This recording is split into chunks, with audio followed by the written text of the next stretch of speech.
Hey guys, it's Jessica from Peace Love Books, and today I'm here with a new reading vlog, and I've had this idea for a couple weeks now, and then Lisa from Remarkably Lisa decided to do this as well, and I will just shout out Lisa. I love Lisa so much.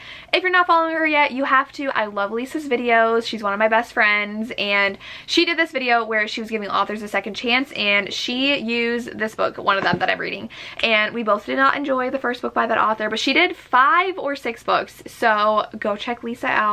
She reads tons of romance, lots of historicals, lots of other romances. She reads like a ton, way more than I do, so check Lisa out. But I'm here to give some authors a second chance. I gave both these authors' first books that I read by them 2 stars. I believe it was the author's first books as well. They were super popular. I didn't enjoy them, so I'm gonna read their new books. So I do have Twice Shy by Sarah Hoggle. This one sounds like something I'm really gonna love. So the first book was just really annoying to me. It was 2 people who were engaged who hated each other and were trying to make the other person call off the wedding first so they didn't have to pay for it. I just didn't love how they just couldn't talk to each other, and it made me super uncomfortable, the things they would do to each other living in the same household. I would honestly be terrified of living in my house if I was living with someone who was constantly sabotaging me, especially when I was sleeping. So I just did not like anything about that book. This one, our heroine Maybelle inherits a cottage, a house, something in the Smokies, a charming house, and she doesn't know that it comes with the groundskeeper, who is grouchy and gorgeous. This literally sounds like something I'm gonna absolutely love, and it's really short. It's 300 pages. This does not look like 300 pages. It's 300 pages long. I bought this myself from the Ripped Bodice during independent bookstore weekend day. I love them. So I bought this from them. And then I also want to read The Intimacy Experiment. The roommate was annoying to me. I didn't love our heroine. She really bothered me, and I just didn't care about the book. And I do have this on audio. I listened to the first book on audio, so I'm going to listen to this audiobook. I'm excited to have it. This was sent to me by the publisher though, so I didn't have to buy this one, but I've heard such good things about this. I think Jessin from Jessin Reads Romance enjoyed this one, and she didn't like the roommate like I didn't like the roommate. So our heroine, she started a sex positive startup and became an international sensation, but no one's hiring her. So it says higher ed won't hire her because she wants to do live lecturing. And our hero is a rabbi, and he is also LA Mag's hottest bachelor of the city. And so he is hired at a new synagogue because they want him to attract millennials and help their have more people, or else they'll have to close down. And so they end up joining together to host a buzzy seminar series on modern intimacy, and then I think they fall in love. So this one sounds very interesting. I'm excited to read it. I have high hopes for both of these. These are ones from the authors that I think I'm gonna really love because I've heard really great things about them. While I gave their first book 2 stars, I think these are potential 5-star reads for me, so I'm really excited to read them. I'm gonna start this audiobook, and I better like it. I'm so excited. So I will update you guys once I've read some more of these. Hey guys, so it is Sunday night, and I've had a busy day. I've been doing a lot around the house, and then my parents came over for dinner, brought their dogs, and we had Panda Express, which was delicious, but they recently left. My sister went to work, so it's just me and our dogs. And today though, I did have to mow the lawn. I worked out, I walked the dogs. So I finished my Nalini Singh audiobook, and I was listening to Caressed by Ice, which is the 3rd book in the Psy Changeling series. I really like that one, but I am 25% into The Intimacy Experiment, and I'm enjoying it. I'm actually really loving Naomi's character. I think that's her name. I really like her. So she's a former sex worker. She was in movies, and now she runs a thing, a business, I guess, about relationships and sex positivity and stuff like that, and she wants to get a job teaching, and she's never taken seriously, and she meets this rabbi, Ethan. He's 28, and he's like, oh, I want you to come and do talks at the synagogue, because he's trying to get more people to join. I think I've already told you this in the synopsis, but they're so cute together.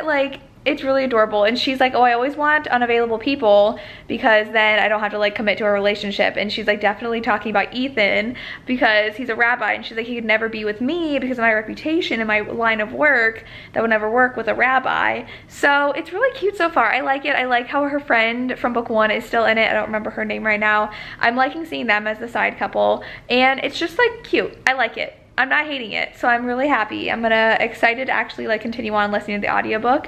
There's been no like romance between them yet, so I'm excited to see when things start developing, if it's gonna continue being a slow burn or if someone's gonna make a move or not, but I'm enjoying it so far. His family's adorable too. He has a sister and a mom, and he was like eating over at their house, and his dad did pass away, and that was a big reason why he was a rabbi. I also really liked Naomi had a conversation about not feeling like wholly accepted by the Jewish community because she only has a Jewish father and not mother, so she feels like she's an outsider there, and she just always feels like an outsider and like she's not good enough or not accepted enough, and I really liked that conversation happening. That was something that I did like, that I appreciated the author included, so I am gonna continue reading some more. I'm not Jewish, so but I see how people like feel if they're like half of something, that they never feel like they're wholly accepted by that community.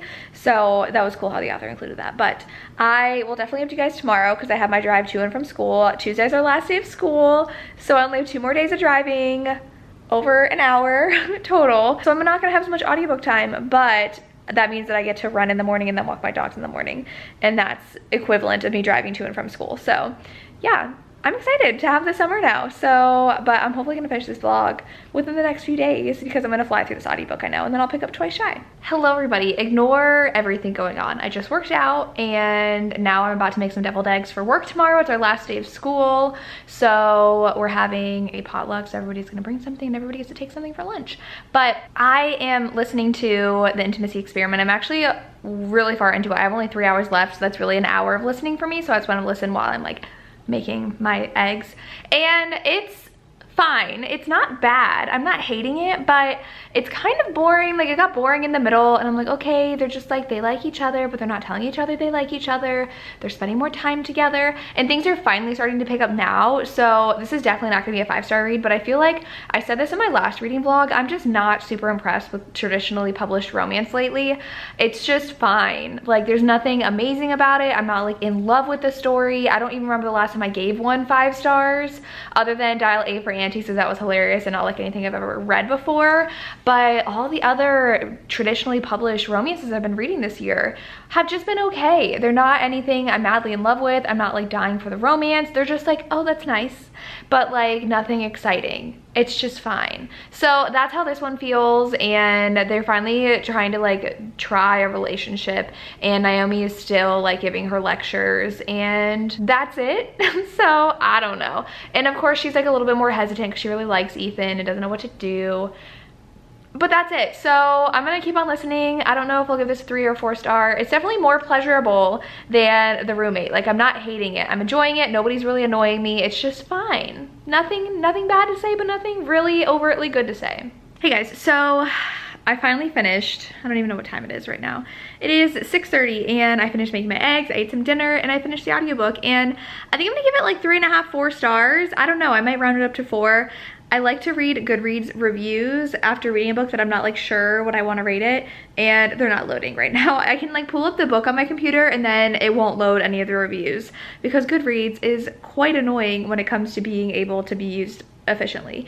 But I really enjoyed the ending. I like how they both really grew to be honest with themselves and what they want in a relationship, and Ethan was still trying to deal with his father passing away, and Naomi was still dealing with the trauma she had when she was in high school, where a boyfriend did leak pictures of her, and like the judgment she gets from people when she says that she is in the adult film industry. And so I really liked everything that was going on in this, so I think I might give it a 4 star. It was just a little boring in the middle, and I was just like, this is just cute and fun, and that's really all this is. But I definitely enjoyed it a lot better than The Roommate, so I'm glad that I read this. So I think I'm gonna stick with a 4-star rating for this one. But then I have Twice Shy to read, which I'm very excited for.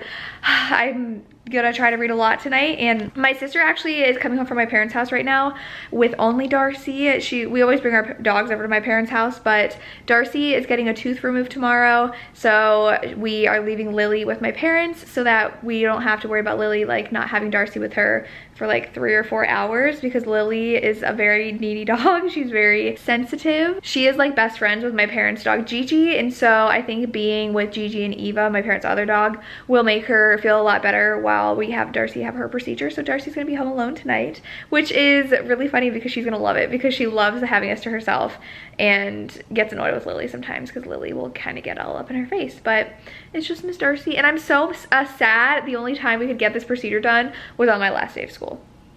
And I was like, I'd rather be there for my poor puppy. She's also getting her teeth cleaned, and she has like 2 really small lumps, which she's had. 2 of them she's had have popped already, and since we've had her, like, stuff has come out. Don't want to get too gross, but she has 2 others the vet said they're just gonna go ahead and remove from her. So she's getting stuff done, and it just makes me nervous because she's my baby, but she's gonna come home soon. I just have the day to the night to read this. Though my sister and I did start a Discovery of Witches, and we did the free trial, a week trial, and we're only halfway through the season, and I'm really loving the show. I really didn't like the book, but the romance in the show is so good. So we're probably gonna watch an episode or 2 tonight and catch up on that, because we have until Thursday to finish it. So hopefully we finish that soon. But those are my plans, and then have a last day of school tomorrow. And then it's summer break for me. I already have an eye doctor's appointment on Thursday. I never went last summer because I canceled my appointment during COVID, and then school started, and I hate having to miss school for appointments. That's why I had my eye doctor appointment in the summer. And so I just waited until the summer again. So I haven't gone to the eye doctor in 2 years, and I've never missed a year before because hello, I wear glasses. I have really bad eyesight, but I can tell I definitely do need a new prescription soon. It's not too bad, but I've been meaning to go. So I finally get to go, and maybe I'll get some new glasses at some point. But I'll stop blabbering to you. I guess you probably like don't care about any of this, but I'm gonna go read some and show my dog a lot of affection. Hey guys, it is Tuesday. I'm done with school. I'm a mess, but I'm done with school, and Darcy's home. She's a little tired and lethargic, but super adorable. So she's recovering, which is good. I'm gonna pick up Lily tomorrow. I'm excited to see Lily. But I've started Twice Shy, and I remember watching Lacey's review of this and remembering how she said something about her daydreams, Maybelle's daydreams, and I'm already tired of them. I'm 40 pages in. We've already had 2 like extensive daydreams from her, especially like one in the opening scene, and I was very confused about what the heck was going on. She daydreams a lot and will space out, and she'll be like, I spaced out for an hour at work. So she's a very spacey character, and I don't think I've read a spacey character before, and I don't know how much I'm loving that about her. I'm just like, okay, you're like daydreaming about your perfect life. Why don't you pay attention to the life you're living right now? And it's just like odd. Like, why are you daydreaming in public, like when anything can happen? And the situation with what his name, I think she called him Jacob, Wesley, is odd. Like her old co-worker, which is also odd. It just feels like all these people are supposed to be like eccentric, and they just don't feel like real people. They feel like caricatures in here. Her co-worker had like catfished her because she was jealous of her for talking to her boyfriend. So she catfished Maybelle with the photo of Wesley, who is the guy she is sharing this house with. So she meets him, and she's like, it's Jacob, he's my perfect man. And it's like, what are you talking about? And he was like, who are you? And she's like, look at these photos. And he's like, why do you have pictures of me from my brother's wedding? And then she's like, I'm confused. It's weird. I feel like, I don't know if this is how the author's first book was, because I hated the first book, and this, I'm just like having a really hard time getting into this, but like everybody loves it, and I'm just like, this is odd. I don't know if I'm loving the character and the choices the author's making. So also, she literally figured out she inherited this house, so she quit her job, told her roommate she's moving out, packed all of her stuff to move to this house without even seeing it, without talking to anybody except for the person who came to tell her. Like, you didn't want to check in and see where this house was, how it was doing, what was happening. You just are like, okay, cool, and just like moved your whole life there. That's weird. So I'm also questioning her there, because then apparently the house is like falling apart, and Wesley also inherited the house since he's a groundskeeper there, and he wants to fix it up. And so now she's like, well, I can't afford to live in a hotel, so I have to stay here. Okay.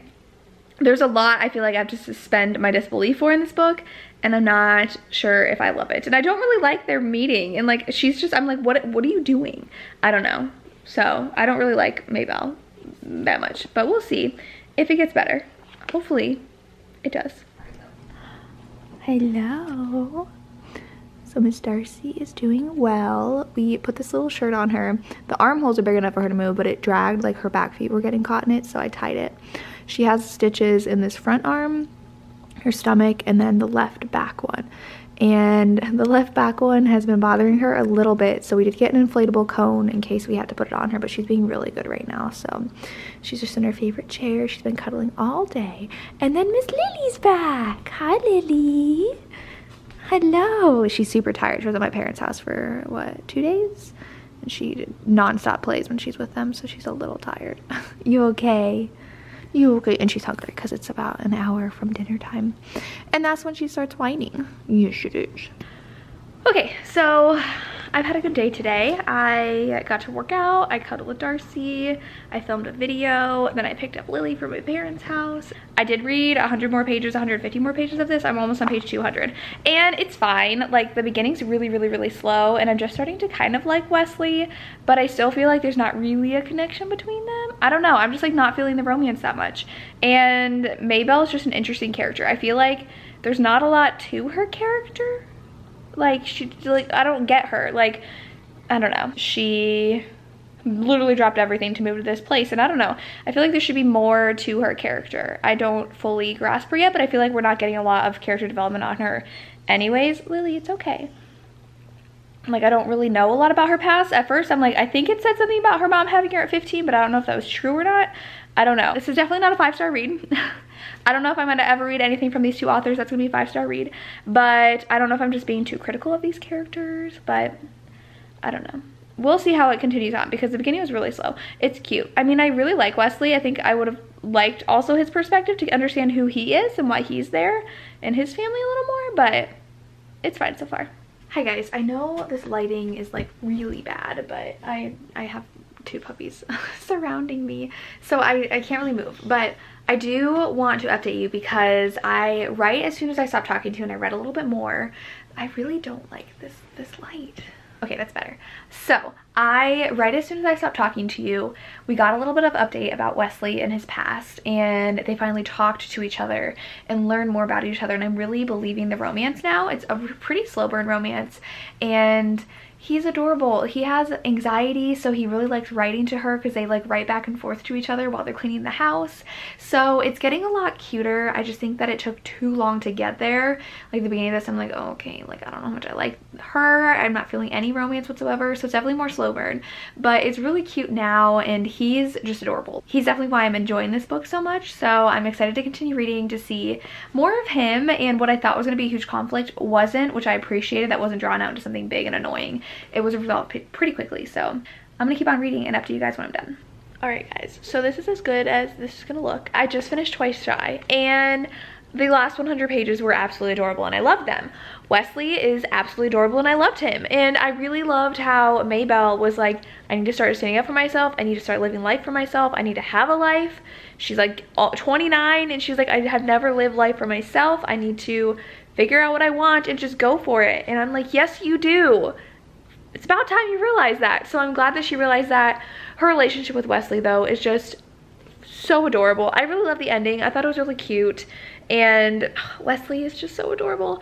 His anxiety really is explored in the last 100 pages too. I feel like they didn't spend enough time together in the beginning. Why do we have 200 pages of them just kind of like dancing around each other, not really getting to know each other? And then we do get to like skip some of their conversations, because it's like, oh yeah, yesterday he told me about his brother here, and I was like, well, I want to know about his brother, tell me about it. So there are a couple scenes that I wish were included in here that were just like glossed over and referenced later on. I don't like it when authors do that, and this one did. But the way they got to really fall in love was absolutely adorable. I loved it. I loved how they appreciated each other, how he just appreciated Maybelle for being her and understanding him. It was so cute. And like, their whole hotel animal sanctuary idea was adorable. I would have loved to see some of that like actually happen and see them running the hotel together. Like, that would have been really cute. But I'm giving this 4 stars. Kind of annoyed that the beginning was so slow and it took me forever to really even like these characters, but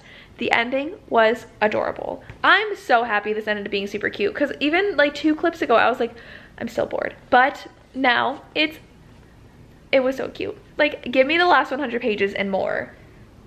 because that's what I want, because that was when they finally started like talking and falling for each other and getting to know each other, and it was adorable. If you start this and think it's slow, keep going. The ending is just everything. I loved it. So this one gets 4 stars. I like this better than the Intimacy Experiment, but I did love both heroes in both books. They were really great, and the books were good. I'm glad I gave these authors a second chance. I don't know if I'd read another Rosie Danan book because I haven't been blown away by anything that author writes, but I have high hopes for this author. I have high hopes for their next release. I was looking at the acknowledgements as well, and Madison Mary is in it. She's from Princess of Paperback. I was reading it and I was like, that's Madison's name. So I just messaged her to see if she knew she was in them, but we'll see if she messages me back. I think it's really fun and cool when authors acknowledge bloggers, booktubers, bookstagrammers in their acknowledgements. I get sad if an author doesn't thank, even just generally like thank their readers, because that's a big part of their writing is the people who are reading it. I get excited when they acknowledge the hard work reviewers do, so I think that's really sweet that the author included that in their acknowledgements. It was a whole long list of people too, which is really awesome. So yeah, glad I read this. That's this video. It actually ended up being pretty good. I'm excited that I had one really good read and one mediocre read, but not too bad. So let me know if you read these 2 books, what your thoughts are, if you've ever given an author a second chance and it worked out well. Let me know who it was. I'd love to hear. As always, thank you so much for watching and have a good day.